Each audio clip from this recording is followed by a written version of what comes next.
Now I'm joined by Luis Costa Ribas from Boston. He's a former managing editor at Voice of America. Thanks for joining us. You know, this has been dubbed the job interview seen around the world.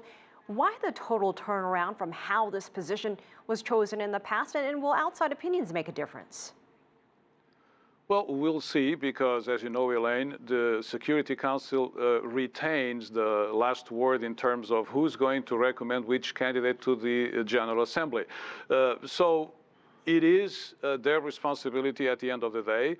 We'll see how much these public hearings will have a play into the decision making, because in any event, this is very positive, because since 1995, I can remember covering the United Nations in 1995 during the 50th anniversary of the UN, and there were calls for renovation, calls for more openness, calls for greater representation of other countries in the Security Council, and those have never worked. And as you witness a wave of a certain degree of populism throughout the world, I think that wave has also arrived to the United Nations, and what you see here, it's probably the beginning of a deeper change in how the UN works.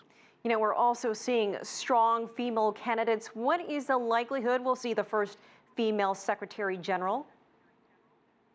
It's hard to tell, because we don't know if all of these candidates that we have now are going to be the only candidates. The first straw poll in the Security Council is going to happen in July, so it's quite possible that between now and then other candidates will show up. But I think it's certainly very relevant that of the 8 candidates that we have been introduced to so far, 4 are women, and one is particularly strong. I think Elaine, the Prime Minister of New Zealand, former Prime Minister of New Zealand and now head of the UNDP.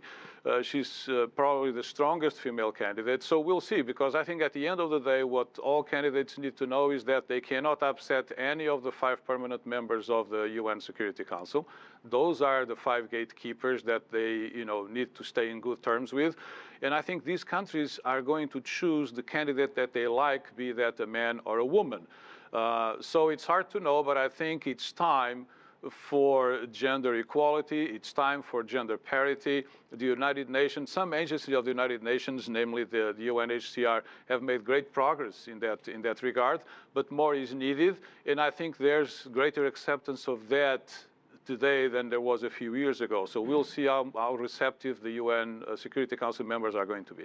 You know, we're also seeing some candidates. There are former heads of state, prime ministers.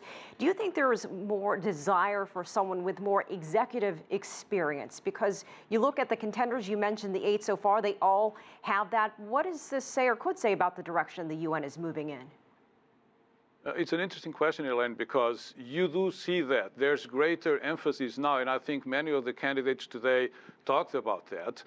There's greater emphasis now on good management skills. In the United States, being the biggest contributor to the UN, is always harping on that question. We need streamlining, we need more efficiency, better use of the available budgets.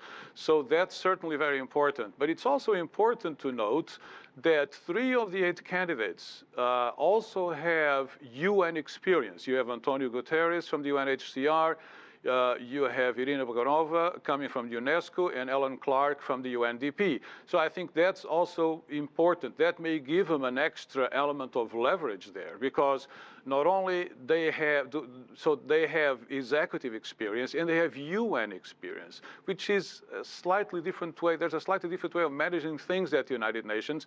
And so these candidates who have UN experience may have an advantage too. All right, Luis Costa Ribas, thank you so much for joining us. We appreciate your time.